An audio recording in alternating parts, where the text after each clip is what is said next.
I am so grateful to be here today. Some of you know that my husband Glenn and I have lived in the Boulder area for 30 years, and last year we sold our large house and 3 acres and almost all of our stuff. So when we came back to Boulder this summer, we didn't have a home to come back to. And that started me asking, where is my home? Which evolved into, what is home? Now, I don't have the answer, but I do invite you today into the exploration with me, which has become a deep one for me. I'd like to begin with the word. You know, we're in church. In the beginning was the word. I love the word home. And I'd like to invite you to say it with me aloud in a moment, to really savor it. On the count of 3, let's all take a deep breath together and then sing it out. 1, 2, 3, breath.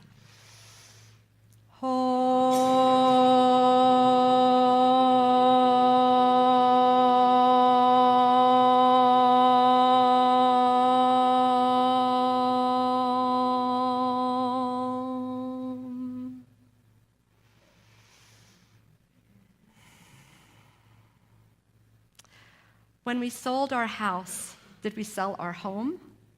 Is a house a home? Well, in Carol Hoskin's case, it certainly is. But why? Because it's a beautiful reflection of who she is. It has sweet kitty energy and beautiful gardens. It's her creation, so that might have something to do with it. I went back to Toms River, New Jersey, where I grew up a few years ago. And I went to the place where I spent the first 17 years of my life. It had been an old farmhouse on a 21-acre farm. Did you want to get a special blessing? Bless you. However, it wasn't there anymore. Instead, it was a different home. It was a Home Depot shopping center. And I remember being really startled when I saw it. But I also remember that I didn't feel particularly sad. My house, I knew it had been steamrollered into the ground. But not my home. My memories were all intact. All the memories of growing up on the hilltop farm, they were still there. And that led me to ask, is home a place or is it a feeling? And when I go to that feeling place, I do want to take a moment to acknowledge the pain that some people here have felt in the last few years by losing your homes. Whether to fire or foreclosure or some other painful F word, it's got to be a hard thing. My first house in Boulder was a cute little house near Chautauqua. We used to call it our nest, and we would fly away from it quite frequently, actually, to do our work in the world. When we'd come home, and sometimes we'd be gone 3 out of 4 weeks of every month, for months on end, even a year at a time.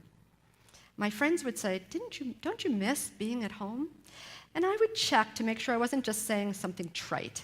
I would really check inside and say, you know what they say, home is where the heart is? Well, that's true for me. When I'm with my husband, Glenn, when we're doing our work in the world, I really feel content. Home is where the heart is. I'm going to check my notes. I don't want to miss anything. There's so many wonderful ways to come home. Oh yeah, today we live, as Rachel said, in Kauai in the winter. We live in Boulder in the summer. We are moving to Florida for the fall because my 94-year-old healthy mom lives there. I want to be near her. And we travel to Texas as often as possible because we have 6 wonderful grandchildren there. I don't seem to need to be in one place. I took this thought into meditation the other day, and here's what I heard. Marian, I pay attention when I hear my name in meditation. You are in one place. The one place. You know this place. It's that place of connection with God, with universe, spirit. By whatever name, it's that place of unconditional love and acceptance.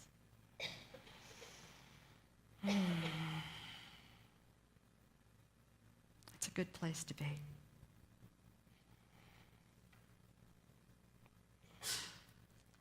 I was at a friend's funeral recently, and I asked a priest at the end of the service when we were in fellowship, what did he think of when he thought of home? And he said, home is the place they take you back no matter what you've done. Well, surely this is God's place, right? I think of homing together like we did earlier, and that sound of om, many people say that om is it's the sound of life itself, providing sustenance to all that is. So perhaps when I'm in that place of om, I am in that place of home. When I'm in that place of the one, I am at home.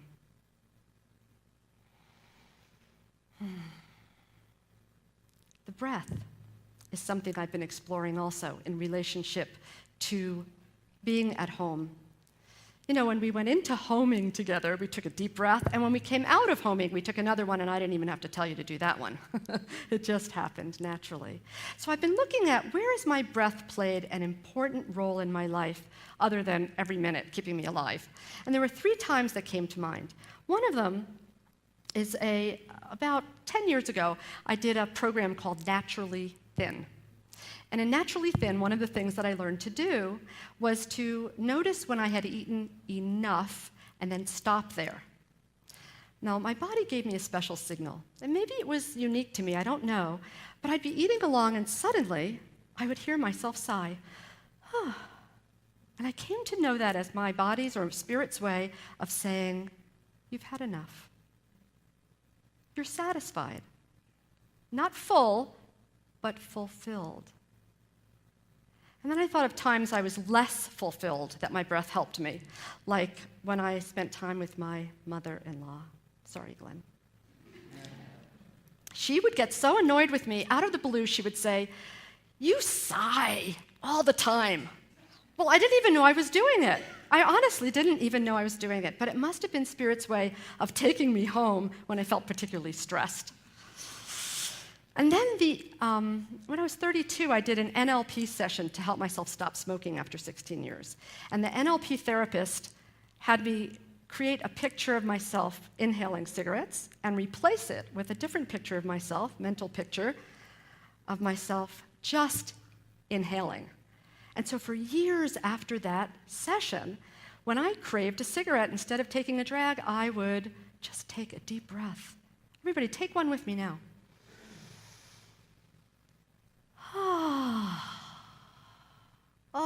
And I would feel completely fulfilled.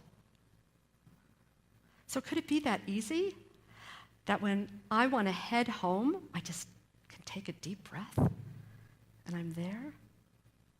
Perhaps. But my mind says that's too easy. I like to make things more complicated. So let's explore a little bit more. What about friends and community? Certainly friends and community have to do with feeling at home. Carol talked about that. And I am blessed with friends everywhere I go, and unity everywhere we go. So the community is always there. Yeah, friends and community. Well, as I explored the relationship of friends to home, what I realized is I choose the people I want to hang out with. In fact, I wrote a whole chapter about it in my book, Revolutionary Agreements, that Rachel mentioned. It's called I Choose, and it summarizes the 12 agreements that I live by. And I'd like to share a little bit of it with you right now and offer these choices to you if you'd like them too.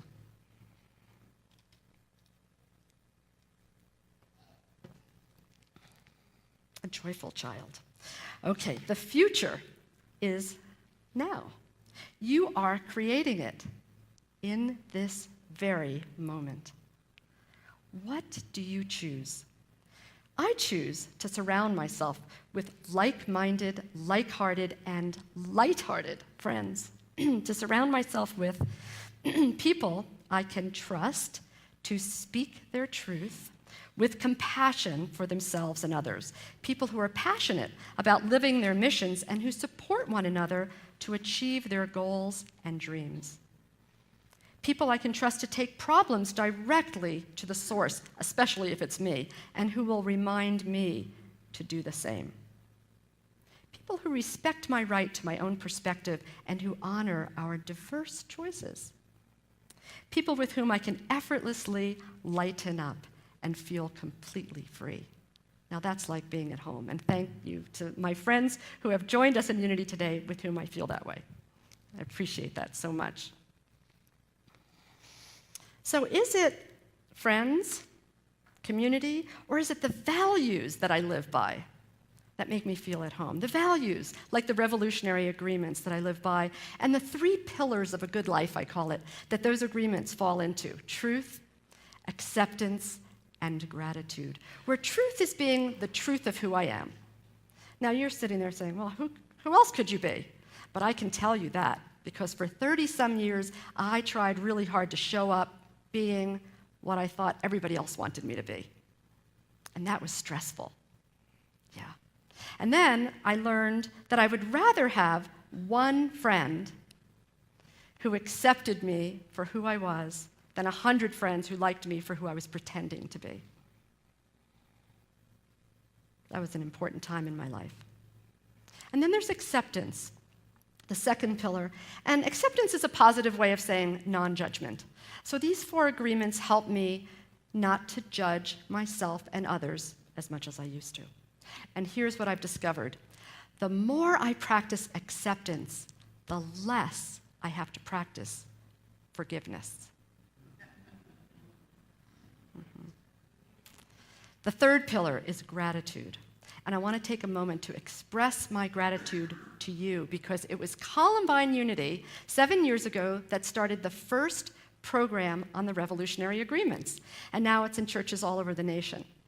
Susan Gallagher and Carol Hoskins facilitated that. Thank you, Carol.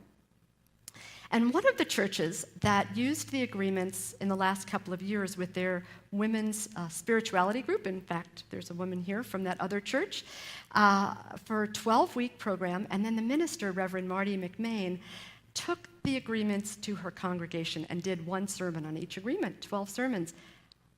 She has written a book that is so beautiful, and I want to share just a little bit with you today that I think you'll enjoy. It's called Living Grace: Spiritual Growth in the Everyday World.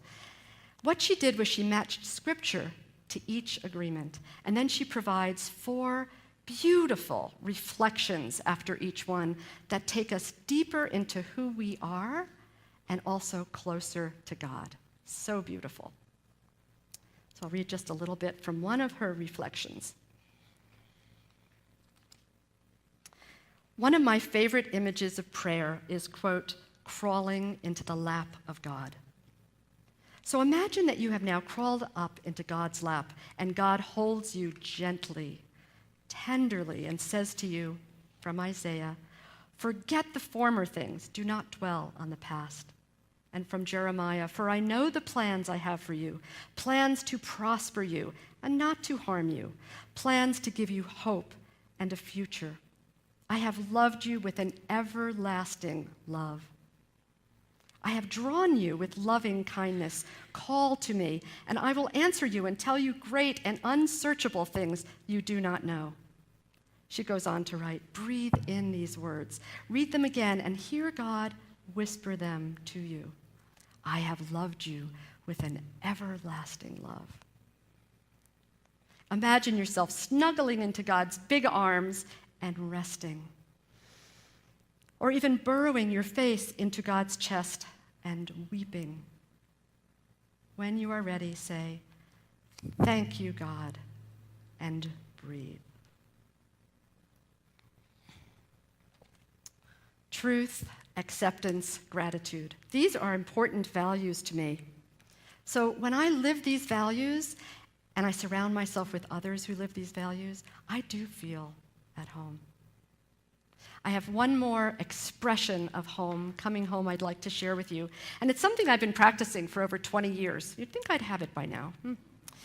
It's a Tai Chi movement called Embrace Tiger, Return to Mountain. And here's how the metaphor goes. When we open to all that is and connect to all that is and connect to Mother Earth and to Father Sky, we can face our challenges, our inner and outer challenges. That's the tiger. These are the tiger's eyes, by the way. Okay? Knowing that we can return to the mountaintop at any time, that peaceful sanctuary. My Tai Chi teacher says return to mountain is like coming home to ourselves. I'd like to invite you to do this with me. Those of you who would like, please stand. The rest of you, you can do it where you are. You can do it in your mental mind. This is something you can do every day from wherever you are to come home. Go for the essence, forget about the form. Okay? That's what my teacher would say, honest. So we open to all that is, maybe to this beautiful new day in this congregation. We connect with Mother Earth. Feel the roots beneath your feet, bringing up all the nourishment from Mother Earth into your body through your loose, soft knees. And then you can follow that energy up as Mother Earth nourishes all of you, every cell, every organ, your chakras. And when you get to the top one, open your crown and make sure Father Sky gets some of you too. And now you're connected to Mother Earth and heaven, and you can embrace your tiger. Ooh, knowing that you can come back to the top of your mountain anytime. Let's do it one more time. Open to all that is. Let's do it quietly. Breathe.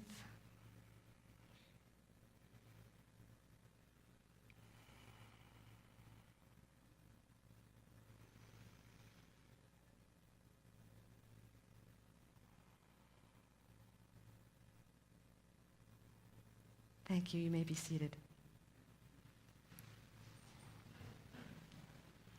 So now we've experienced coming home using the Indian sound of Om, the Chinese Tai Chi movement. We explored a little bit about values, living our values, being with friends, being with community, creating a place that's a reflection of who you are, that's your own creation. Oh, and breathing. Oh, isn't it wonderful how many ways there are to come home? Now, for those of you who know my husband, Glenn, who's sitting here, there is no coming home. There's only being home. A few weeks ago, we were driving back through Texline, Texas, after visiting our grandkids, and I said to Glenn, "What do you think of when you think of home?" And here's what he said, and this is exactly what he said because I wrote it down. It was too good to lose. He's driving along, and he said, "Home. Right where I am. Right here in this seat, driving down the road. This is it. Honest. Am I lucky? Woo. So I suppose, like Dorothy in The Wizard of Oz, I could at any time close my eyes, click my heels together 3 times, and say, "There's no place like home," and transport myself there. Or, as Glenn would say, here. Let's do that together. I invite you to close your eyes and to really feel into this. Really feel into it as I say, there's no place like home. There's no place like home. There's no place like home. With eyes still closed, what do you feel and where do you feel it when I say, there's no place like home? Take me home.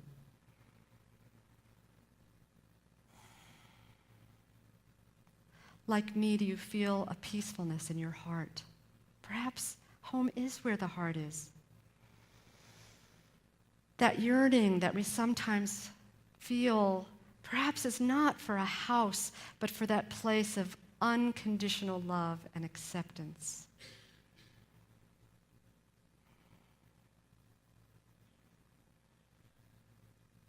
Let us end the way we began, with that beautiful word of home.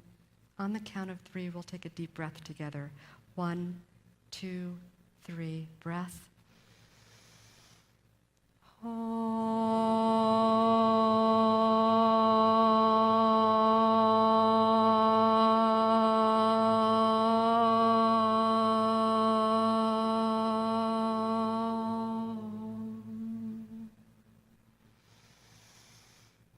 Namaste.